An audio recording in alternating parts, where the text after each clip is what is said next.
5 jours ont suffi. La tension entre le Burkina Faso et le Togo est passée du murmure diplomatique à la menace ouverte, avant l'aube.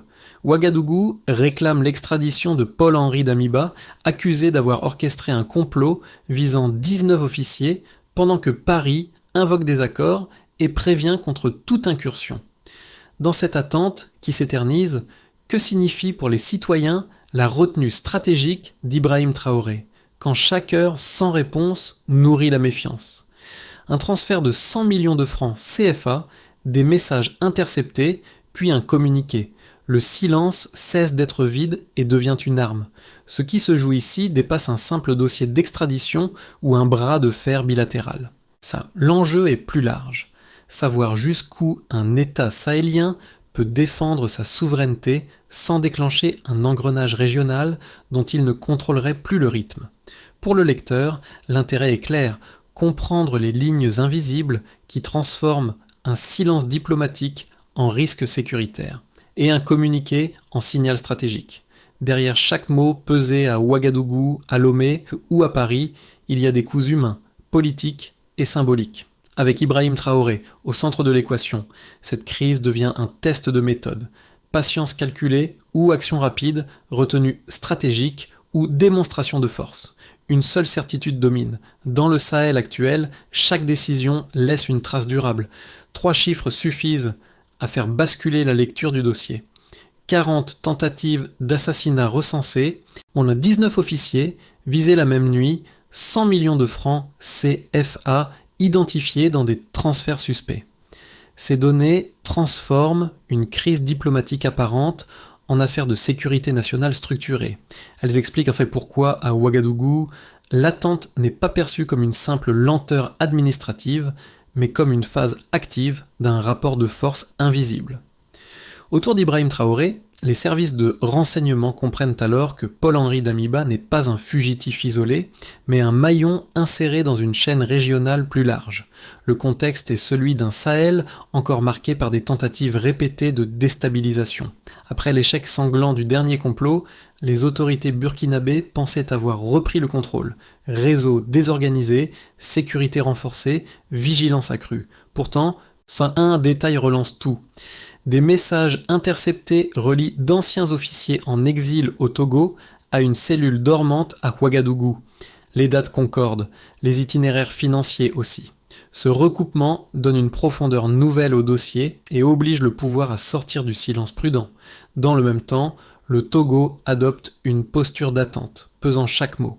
Aucun démenti frontal, aucune reconnaissance explicite. Cette retenue est interprétée différemment selon les capitales. Prudence diplomatique pour Lomé, calcul stratégique pour Ouagadougou. C'est à ce moment que la France réapparaît dans l'équation, rappelant ses accords de défense et avertissant qu'une intervention non autorisée serait perçue comme hostile. La crise change alors d'échelle.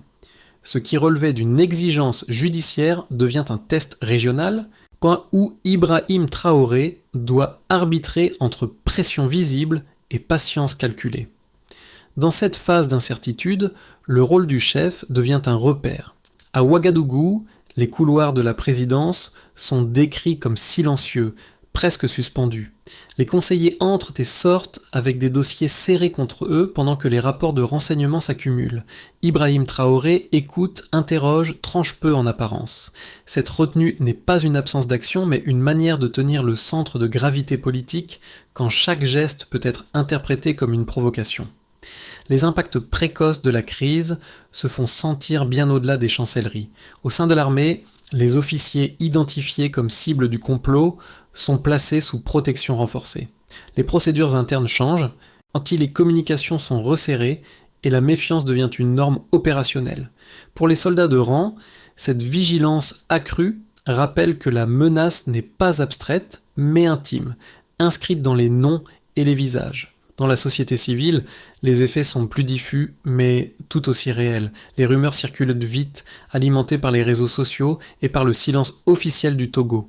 Dans les marchés de la capitale, on parle à voix basse d'une possible escalade, tandis que des groupes de jeunes affichent publiquement leur soutien aux forces armées. Cette tension nourrit un sentiment paradoxal. La peur d'un conflit ouvert se mêle une fierté nouvelle, celle de voir l'État affirmer sa dignité sans céder à la précipitation. Ainsi, dès les premiers jours, la crise redessine les équilibres internes. Elle transforme un dossier judiciaire en expérience collective, où chaque citoyen mesure ce que coûte la souveraineté lorsqu'elle est mise à l'épreuve. Avant le basculement, il y a un moment de relâchement. Quelques semaines après l'échec du dernier complot, les autorités burkinabées estiment avoir repris l'initiative. Les réseaux hostiles paraissent fragmentés, la sécurité consolidée et la pression semble retomber. Puis, un signal discret réactive tout. Des interceptions révèlent une circulation de messages entre d'anciens officiers en exil et une cellule encore active à Ouagadougou. Ce détail, presque anodin au départ, enclenche une réévaluation complète de la menace. L'affaire cesse d'être résiduelle. Elle devient structurée. L'activation est rapide. À l'aube, un conseil restreint est convoqué. Les informations sont croisées, les itinéraires financiers retracés, les identités vérifiées. Un chiffre s'impose comme point de bascule, 100 millions de francs CFA transférés par des intermédiaires via des sociétés écrans. Les dates concordent avec les aveux d'agents arrêtés. Le pouvoir comprend que le temps joue contre lui s'il ne rend pas visible sa position. C'est alors que la demande d'extradition de Paul-Henri Damiba est formulée publiquement, transformant une enquête secrète en acte diplomatique assumé. Le point de bascule survient lorsque le Togo choisit le silence. 30 minutes passent, puis des heures, sans réponse officielle. Cette absence de réaction est perçue à Ouagadougou comme une stratégie d'usure. Dans le même intervalle, Paris rappelle ses accords de défense et avertit qu'une incursion serait considérée comme une provocation. En un seul message, la crise locale devient internationale. À Ouagadougou, Ibrahim Traoré réunit son état-major. Les cartes sont étalées. Frontières, axes de passage, scénarios possibles, incursion limitée, blocus, pression diplomatique prolongée. Une consigne revient pourtant sans cesse. Éviter le piège d'une escalade qui offrirait un prétexte extérieur.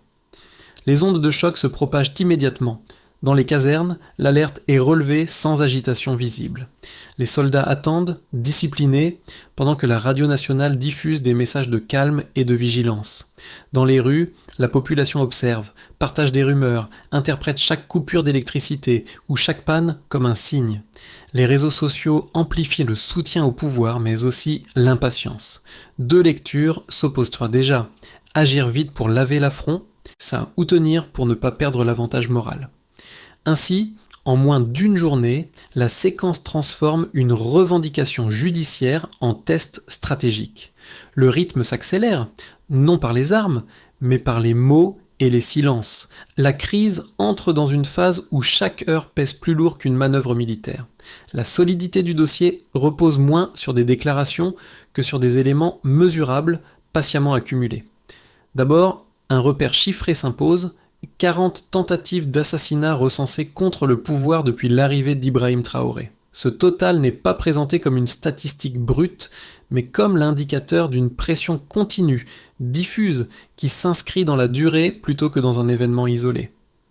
Il suggère une stratégie d'érosion, y est visant à user la chaîne de commandement plutôt qu'à provoquer un choc frontal immédiat. Ensuite, une autre donnée clé apparaît. 19 officiers identifiés comme cibles d'une même opération. Selon les rapports internes, leur élimination simultanée devait paralyser le cœur de l'armée en une seule nuit. Ce chiffre donne une lecture structurelle du complot. Il ne s'agissait pas de frapper symboliquement, mais de créer un vide opérationnel. L'explication est simple. Neutraliser plusieurs niveaux de commandement réduit la capacité de réaction et accroît le risque de fragmentation interne. Dans ce contexte, la protection renforcée de ces officiers apparaît moins comme une mesure exceptionnelle que comme une réponse proportionnée. Enfin, un troisième chiffre concentre l'attention diplomatique. 100 millions de francs CFA retracés dans des transferts liés aux intermédiaires du complot. Cette somme n'est pas interprétée isolément, mais replacée dans une chronologie précise. Les dates des virements correspondent aux périodes de préparation identifiées par les enquêteurs et aux aveux de messagers arrêtés. L'explication avancée par les services est prudente. Ce montant ne prouve pas à lui seul une implication étatique directe, mais il établit l'existence d'une logistique financière structurée, incompatible avec l'hypothèse d'initiative individuelle dispersée. Pris ensemble, ces chiffres dessinent un passage clair d'une situation de départ à une tension nettement aggravée. Au départ, la menace semblait fragmentée, contenue par des mesures de sécurité renforcées. Avec ces données, elle apparaît organisée, financée et coordonnée à l'échelle régionale. C'est ce glissement qui justifie la montée en visibilité du dossier. À Ouagadougou, l'argument est répété.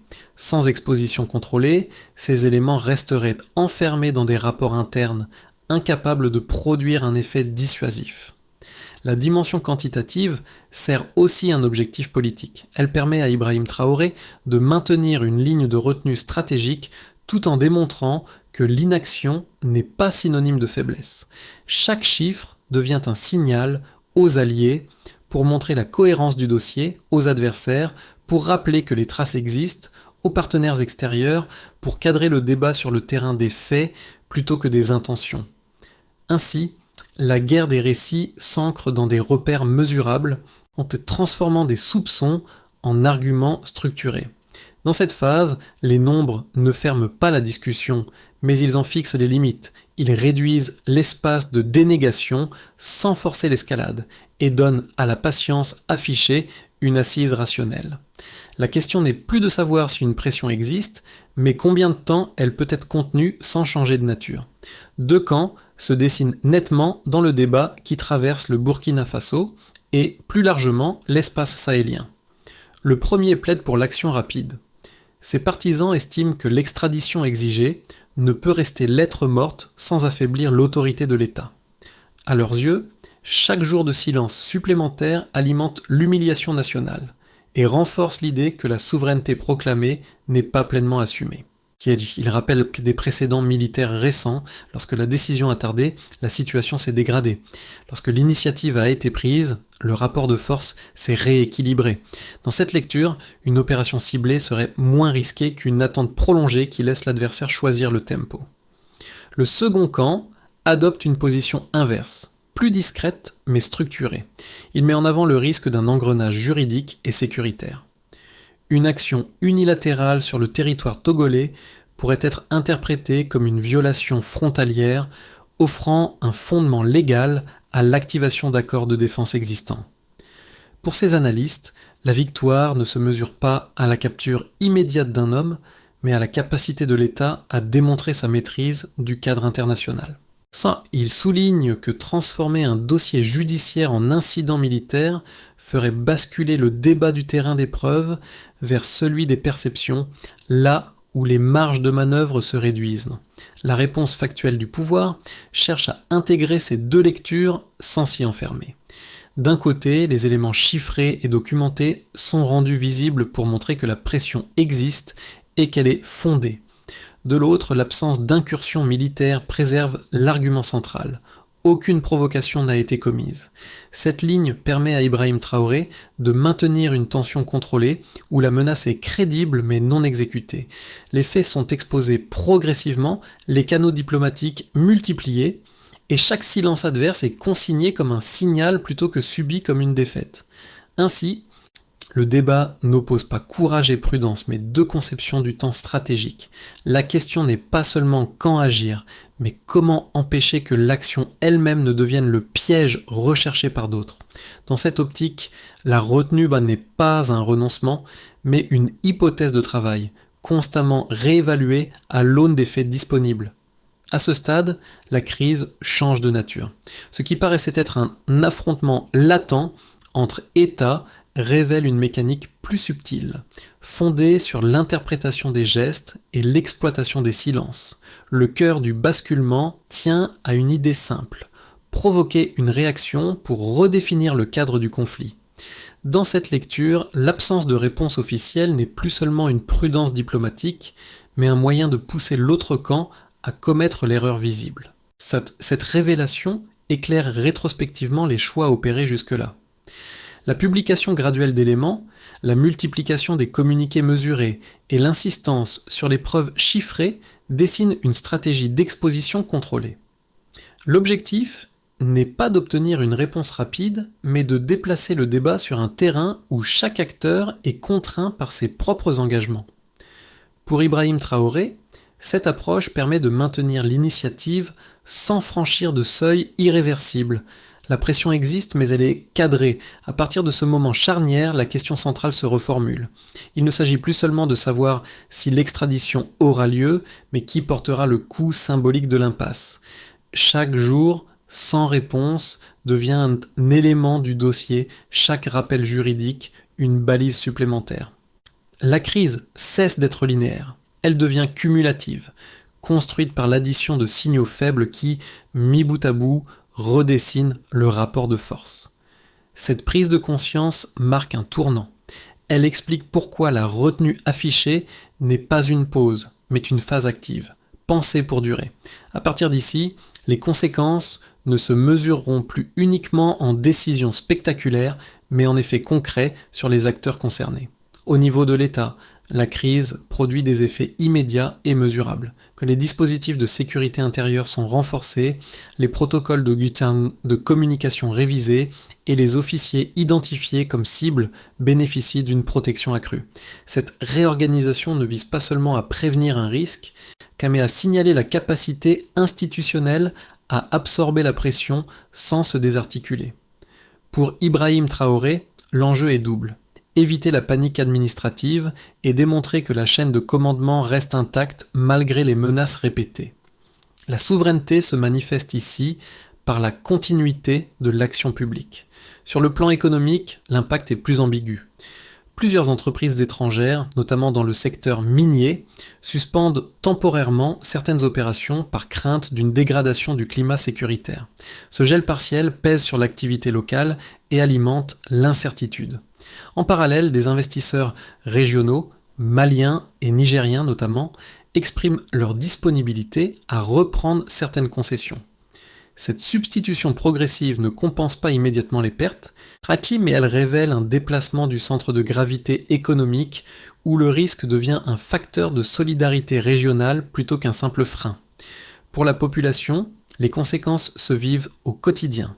Dans les villes, la peur d'une escalade se mêle à une forme de fierté collective. Les veillées de soutien, les messages diffusés sur les radios locales et les rassemblements spontanés traduisent une adhésion prudente à la ligne de retenue. Les citoyens ne réclament pas une victoire spectaculaire, mais une cohérence entre les discours et les actes. L'image d'Ibrahim Traoré, circulant parmi les soldats, devient un symbole de proximité, renforçant l'idée que la crise est partagée et non confisquée par les élites. À l'échelle régionale, enfin, les répercussions sont stratégiques. Le Mali et le Niger affichent leur appui politique, tandis que d'autres États côtiers observent avec réserve, conscients des équilibres économiques en jeu. Les analystes soulignent qu'une rupture durable entre le Sahel et ses voisins aurait des effets en chaîne sur le commerce et la sécurité de l'Afrique de l'Ouest. Dans cette perspective, la crise agit comme un révélateur. Elle montre jusqu'où les alliances existantes peuvent résister à une pression prolongée sans se recomposer. Ces 4 niveaux d'impact convergent vers un même constat. C'est dit, la crise n'est pas figée, elle s'étend par cercles successifs. Chaque acteur subit une contrainte différente, mais tous sont désormais pris dans un calcul commun où le temps devient une variable centrale. Dans un premier scénario, la situation reste sous tension sans rupture spectaculaire. Les échanges diplomatiques se prolongent, sans le Togo maintient une neutralité prudente et la France conserve un rôle d'observateur vigilant, rappelant ses accords sans les activer. Le dossier d'extradition s'enlise dans des procédures, tandis que le Burkina Faso consolide ses dispositifs internes et ses alliances sahéliennes. Cette configuration ressemble à une guerre froide régionale où chaque mot pèse plus qu'une manœuvre. L'avantage est la stabilité relative, le coût est l'usure car l'absence de résolution entretient l'incertitude politique et économique. Dans un scénario plus optimiste, un déblocage progressif sous pression combinée. L'opinion publique régionale, l'implication de partenaires sahéliens et l'accumulation d'éléments documentés finissent par réduire les marges de manœuvre de Lomé. Une coopération judiciaire devient possible, en permettant l'extradition et un procès public. Dans ce cas, la crise se transforme en démonstration de souveraineté institutionnelle. Ibrahim Traoré gagnerait une légitimité renforcée, non par la force, mais par la capacité à convertir la colère en procédure. La diplomatie régionale en sortirait consolidée et les équilibres sécuritaires réajustés sans intervention extérieure directe. Dans un scénario plus pessimiste, un incident mal interprété, une patrouille déplacée, un tir isolé ou un drone identifié trop tard suffisent à franchir un seuil symbolique. Les accords de défense seraient alors invoqués et la crise basculerait du registre juridique vers celui de la confrontation. Les conséquences seraient multiples. Rupture diplomatique, perturbations économiques durables et perte de contrôle du calendrier des événements. Dans ce cadre, même une victoire tactique deviendrait une défaite stratégique, car elle ouvrirait la porte à une ingérence justifiée par l'urgence. Face à ces trois trajectoires, une recommandation de méthode s'impose. Si l'on accepte que le temps soit une arme à double tranchant, alors la question centrale n'est pas seulement quel scénario est souhaitable, mais quelles décisions présentes réduisent la probabilité du pire sans fermer la porte au meilleur. La stratégie consiste moins à accélérer qu'à cadrer, moins à provoquer qu'à contraindre le jeu adverse par la cohérence des actes. À ce stade, la crise cesse d'être abstraite et rejoint l'expérience de groupes concrets. Pour les familles de militaires, l'enjeu est d'abord intime. Les listes de cibles, les mesures de protection et les rumeurs persistantes rappellent que la menace n'est pas théorique. Chaque nuit sans incident est vécue comme un répit, mais aussi comme une attente nerveuse. La question n'est pas seulement celle de la victoire, mais de la capacité de l'État à protéger ceux qui l'exposent en première ligne. Pour les acteurs économiques locaux, l'impact se traduit par des décisions quotidiennes. Investir, suspendre, attendre. Les commerçants et entrepreneurs évoluent dans un climat où l'information arrive fragmentée, souvent amplifiée par les réseaux sociaux. La retenue stratégique peut rassurer sur le long terme, mais elle complique la planification immédiate. Ici, la crise enseigne une leçon simple. La stabilité ne se décrète pas. Elle se construit par des signaux répétés de cohérence. Les jeunes, enfin, vivent cette séquence comme un moment identitaire.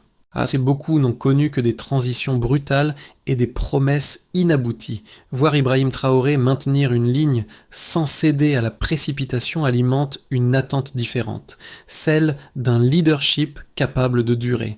Ce n'est pas l'absence de conflit qui nourrit l'adhésion, mais la perception d'un cap lisible, même sous pression.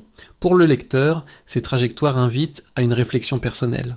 Dans un contexte où l'émotion pousse souvent à des réponses immédiates, la crise pose une question universelle. Jusqu'où accepter l'attente pour préserver l'essentiel ? La réponse ne se trouve pas dans un slogan, mais dans l'observation des effets concrets sur les vies ordinaires. À ce stade, la réponse ne se résume plus à une décision unique, mais à une séquence d'actions coordonnées. D'abord, l'axe diplomatique s'impose. Multiplier les canaux officiels et informels permet de réduire l'ambiguïté et de forcer une prise de position claire. Chaque note verbale, chaque échange consigné crée une trace. Dans cette logique, le silence n'est plus un vide, mais un élément du dossier, appelé à être interprété. Pour Ibrahim Traoré, cette persistance vise à déplacer la pression du terrain émotionnel vers celui des engagements écrits. Ensuite, la transparence contrôlée compte. Publier progressivement les éléments étayés du dossier, sans surenchère, sert un double objectif. D'une part, cela renforce la crédibilité interne en montrant que les décisions s'appuient sur des faits vérifiables.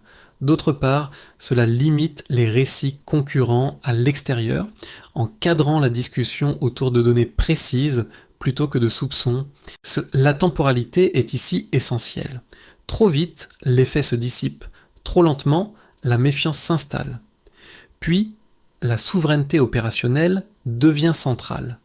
Renforcer la coopération au sein de l'espace sahélien Partager le renseignement et investir dans des capacités logistiques communes réduisent la dépendance aux appuis extérieurs. Cette démarche n'est pas spectaculaire, mais elle modifie les rapports de force à moyen terme. Elle permet de transformer une crise ponctuelle en levier de consolidation institutionnelle.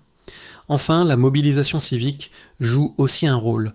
Encourager une vigilance informée plutôt qu'une colère diffuse contribue à stabiliser l'espace public. Les citoyens deviennent alors des relais de cohérence capables de distinguer les faits des rumeurs. Dans cette approche, la communication n'est pas un simple outil, mais une composante de la sécurité. Pris ensemble, ces axes dessinent une feuille de route graduelle. Elle ne promet pas une résolution rapide, mais elle offre une méthode pour traverser la crise sans perdre l'initiative ni céder à la provocation. La question reste ouverte. Cette discipline collective pourra-t-elle être tenue dans la durée ? La scène revient comme un fil conducteur, sous la pluie ou la poussière. Dans une base isolée ou une cour silencieuse, un chef marche parmi ses soldats.